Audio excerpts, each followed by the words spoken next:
नमस्कार दोस्तों, हेल्थ बडी अर्थात स्वास्थ्य मित्र चैनल में आपका स्वागत है।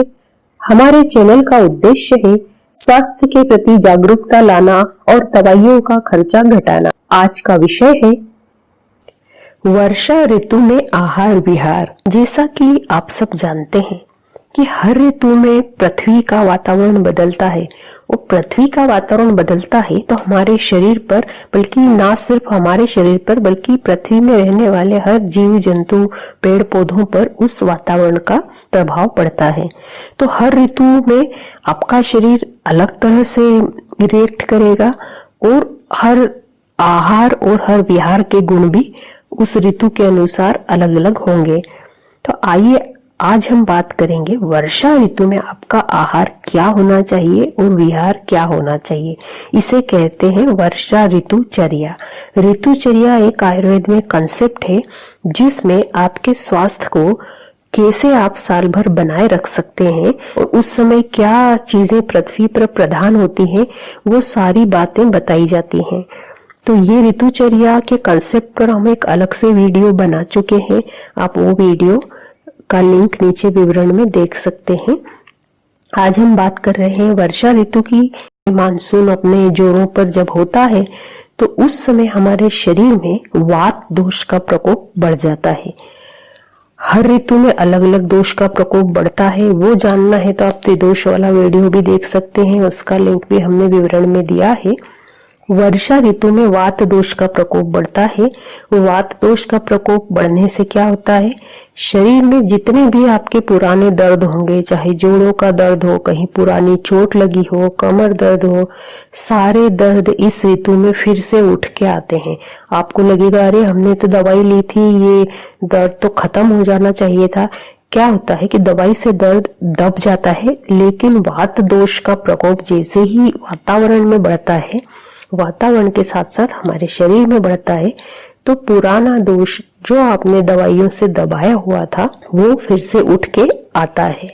तो इसलिए बारिश में यदि आपके पुराने जोड़ों का दर्द हो या कोई भी दर्द होने लगे तो उससे घबराइए मत, ये वात दोष के प्रकोप से हो रहा है। हाँ, अब जो हम आहार विहार बता रहे हैं उसका ध्यान रखें, साथ ही अपने दर्द की जो दवाई आपने आयुर्वेदिक ले रखी हो वो लेते रहें। वर्षा ऋतु में क्या होता है कि पृथ्वी पे जब पानी की बूंदें पड़ना शुरू होती है तो पृथ्वी हमारे गर्मी के मौसम में बहुत गर्म हो चुकी होती है। तो जैसे जैसे पानी पृथ्वी के अंदर जाएगा वैसे वैसे पृथ्वी के अंदर भरी हुई गर्मी बाहर निकलेगी। और ये गर्मी बाहर निकलने से क्या होता है कि आपको उमस महसूस होती है। वर्षा ऋतु में आपको लगेगा बाहर तो बारिश हो रही है लेकिन ये उमस क्यों लग रही है। तो ये प्रारंभ में वर्षा ऋतु के बहुत उमस होती है। उस समय ना आपको कुछ खाने का मन करता है, अजीब सा लगता है, जी घबराता है, धूप भी नहीं निकल रही होती है उतनी। तो इन दिनों क्या करना चाहिए और कैसे रहना चाहिए। वर्षा ऋतु में दिन में नहीं सोना है, व्यायाम कम करना है क्योंकि आपके शरीर की ताकत इन दिनों कम है रहती है, तो व्यायाम कम करना है। और पानी में थोड़ा बहुत आप, पहली बारिश हो रही है भीग सकते हैं, लेकिन बहुत ज्यादा बार बार पानी में ना भीगे। और नदी में तो स्नान करने जाना ही नहीं चाहिए। वैसे जो लोग शहरों में रहते हैं उनके लिए तो ये सपना है कि नदी में स्नान करें, लेकिन फिर भी जो लोग नदी किनारे रहते हैं उन्हें वर्षा ऋतु में नदी में स्नान नहीं करना चाहिए। कारण क्या है, इन दिनों पहाड़ों से बहुत सारा मैला पानी नदियों में बहकर आता है। उस पानी के साथ साथ बहुत सी गंदगी, मरे हुए जीव जंतु आदि बहुत कुछ आता है। और आपको पानी की गहराई का भी पता वर्षा ऋतु में नहीं चल पाता है कि कब पानी बढ़ जाएगा नदी में। तो आप नदी में स्नान वर्षा ऋतु में ना करें।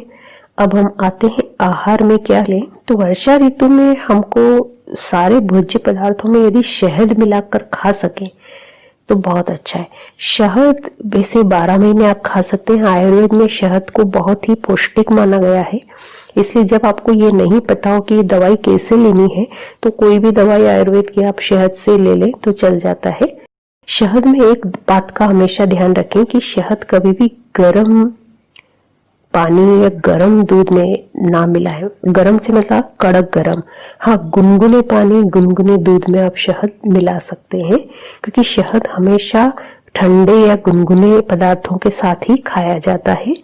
बहुत गर्म के साथ खाने से इसका प्रभाव विषाक्त हो जाता है। ताजा मक्खन यदि आपको मिलता है वो, और गाय का घी, यह आप प्रयोग करें, स्वास्थ्य के लिए अच्छा रहेगा। पर साथ ही वर्षा ऋतु में दूध और दही का प्रयोग नहीं करना चाहिए। देखिए, वर्षा ऋतु में श्रावण और भादो महीने का भी समावेश होता है बाद में।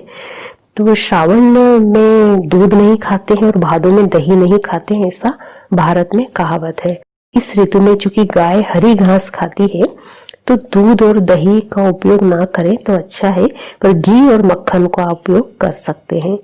इस ऋतु में जो पुराने चावल हैं, जौ है और गेहूं है, इनका उपयोग आप करें आहार के रूप में, अच्छा माना गया है।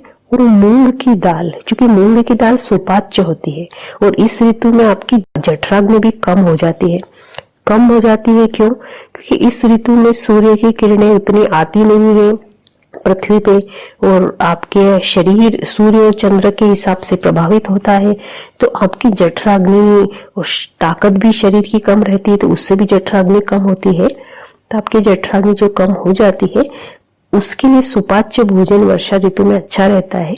तो उसमें मूंग की दाल का सूप सबसे अच्छा है। मूंग की दाल के सूप में आप काली मिर्ची, हींग, जीरा, ये सब डाल के, जो भी हमारे आयुर्वेदिक मसाले होते हैं, तो उससे उसे और भी अधिक सुपाच्य और स्वादु बना के पिए। इस ऋतु में एक अच्छी चीज है, आम आते हैं। तो आम पानी गिरने के बाद ही खाना अच्छा माना जाता है। तो वर्षा ऋतु में आम का सेवन आप करें और भुट्टों का प्रयोग करें। भुट्टे स्वास्थ्य के लिए अच्छे माने गए हैं, पर इस ऋतु में ताजे भुट्टे आते हैं खेतों से, तो वो जो भुट्टे हैं उसका महत्व अलग है, तो वो भुट्टे जरूर खाएं आप। और हरड़ का जो चूर्ण है 5 ग्राम लें, 5 ग्राम मतलब 1 चम्मच, उसे सेंधा नमक मिला के खाएं। इसे इस ऋतु के लिए अच्छा रसायन माना गया है। रसायन मतलब जो आपके शरीर को ताकत दे, टॉनिक एक तरह से कह सकते हैं। आयुर्वेद में ऋतु हरित की नाम से भी एक विधान है कि हर ऋतु में हरड़ के चूर्ण को अलग अलग चीजों के साथ खाया जाता है, उसे कहते हैं ऋतु हरित की। तो वर्षा ऋतु में सेंधा नमक के साथ हरड़ को खाएं। हरड़ आप 12 महीने खा सकते हैं और हरड़ के गुण तो अनेक हैं। साथ ही गुनगुने पानी का प्रयोग आप इस ऋतु में करें। वैसे गुनगुना पानी सुबह सुबह और सोने के पहले तो 12 महीने लेना चाहिए, तो वर्षा ऋतु में विशेषकर जहां तक संभव हो गुनगुना पानी ही प्रयोग करें।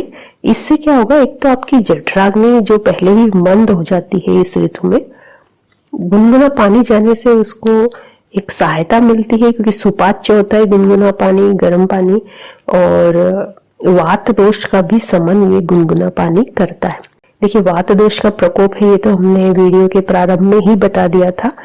तो वात दोष का शमन करने के लिए हम दवाई की बजाय आहार से ही चाहते हैं कि आप करें, तो उसके लिए गुनगुना पानी सर्वश्रेष्ठ है वात दोष के शमन के लिए। दूसरा, वात दोष के शमन के लिए हमने आपको बताया कि गाय का मक्खन खाइए, गाय का घी खाइए, इससे भी वात दोष का शमन होगा। व्यायाम आप करें लेकिन बहुत ज्यादा ना करें। जैसे आप पैदल घूमे, तो पैदल घूमने से क्या होगा कि जो बढ़ा हुआ वात दोष है वो थोड़ा सा कम हो जाएगा। वात दोष से क्या है कि गतिविधि करने का मन करता है हमारा, पर बारिश में आप कहाँ जाओगे, तो घर में ही घूम सकते हैं, थोड़ी योग वगैरह करें, पर बहुत भारी व्यायाम, जिम वाला व्यायाम इस समय पे ना करें। घूमना, योगासन करना, प्राणायाम करना, ये आप कर सकते हैं। अच्छा, इस ऋतु में जो आप नहाएंगे तो गर्म पानी से नहाएंगे, तो स्वाभाविक है कि बहुत ठंडे पानी से नहाना ठीक नहीं, लेकिन उबटन लगाकर नहाए तो और भी अच्छा है। कि वर्षा ऋतु में आपको अच्छा लगेगा तो चंदन के पाउडर का प्रयोग भी आप स्नान के बाद कर सकते हैं। पर एक और बात का बहुत ध्यान रखना आवश्यक है, वर्षा ऋतु में आपको सूखे कपड़े पहनना चाहिए। क्या होता है, आप बहुत देर बारिश में भीगे, फिर वही कपड़े पहन के आप काफी देर बाजार में भी घूम रहे हैं, ऑफिस में भी है, तो बहुत देर तक गीले कपड़े ना पहने रहे। तुरंत कोशिश करें कि सूखे कपड़े पहने या एक जोड़ी कपड़े साथ में रखें। और बहुत ही जैसे गीले स्थान होते हैं जहाँ पे दीवारों से भी पानी गिर रहा है या छत से पानी चू रहा है, तो ऐसे डैम्प या गीले स्थानों पे, शीत वाले स्थानों पे ज्यादा देर तक ना रहे। ये वर्षा ऋतुचर्या के अंतर्गत आयुर्वेद में बताया गया है। आपके मन में कोई भी स्वास्थ्य संबंधित प्रश्न है या सुझाव है वीडियो से संबंधित, तो आप हमें कमेंट बॉक्स में और कम्युनिटी टैब दोनों में से किसी में भी लिख के भेज सकते हैं। बहुत लोग चाहते हैं कि हम बीमारियों का इलाज आपको सोशल मीडिया पे ही बता दें, हम आपको आहार विहार संबंधित जानकारी दे पाएंगे। तो आप जानना चाहते हैं तो हमें बीमारियों के विषय में ईमेल कर सकते हैं। हाँ, विशेष परिस्थितियों में आप यदि ऑनलाइन कंसल्टेशन लेना चाहते हैं तो भी आप हमें ईमेल करें, हम आपका नाम नोट कर लेंगे। या आपके शहर के आसपास जब भी हमारा शिविर होता है तो उसके लिए आपका नाम रजिस्टर्ड कर लेंगे। आप में से बहुत से लोग चाहते हैं कि अपने परिवार के स्वास्थ्य की रक्षा वो स्वयं करें। ऐसे ही लोगों के लिए हमने एक ऑनलाइन आयुर्वेदा कोर्स डिजाइन कर रखा है, जिसमें हम आपको अपने स्वास्थ्य की रक्षा कैसे करें ये बताते हैं। तो उसमें आप इतना सीख जाते हैं कि अपने और अपने परिवार के स्वास्थ्य की रक्षा कर सकें। उसके लिए भी आप हमें ईमेल कर सकते हैं। हमारी किताबें हमने प्रकाशित कर रखी है। मान लो आपको स्वास्थ्य संबंधित किताबें पढ़ने का शौक है, विशेषकर आयुर्वेद योग संबंधित, तो किताबों का लिंक भी हमने विवरण में दे रखा है, तो आप वो लिंक पे क्लिक करके वो किताबें देख सकते हैं। तो मिलते हैं फिर अगले वीडियो में, तब तक के लिए नमस्कार।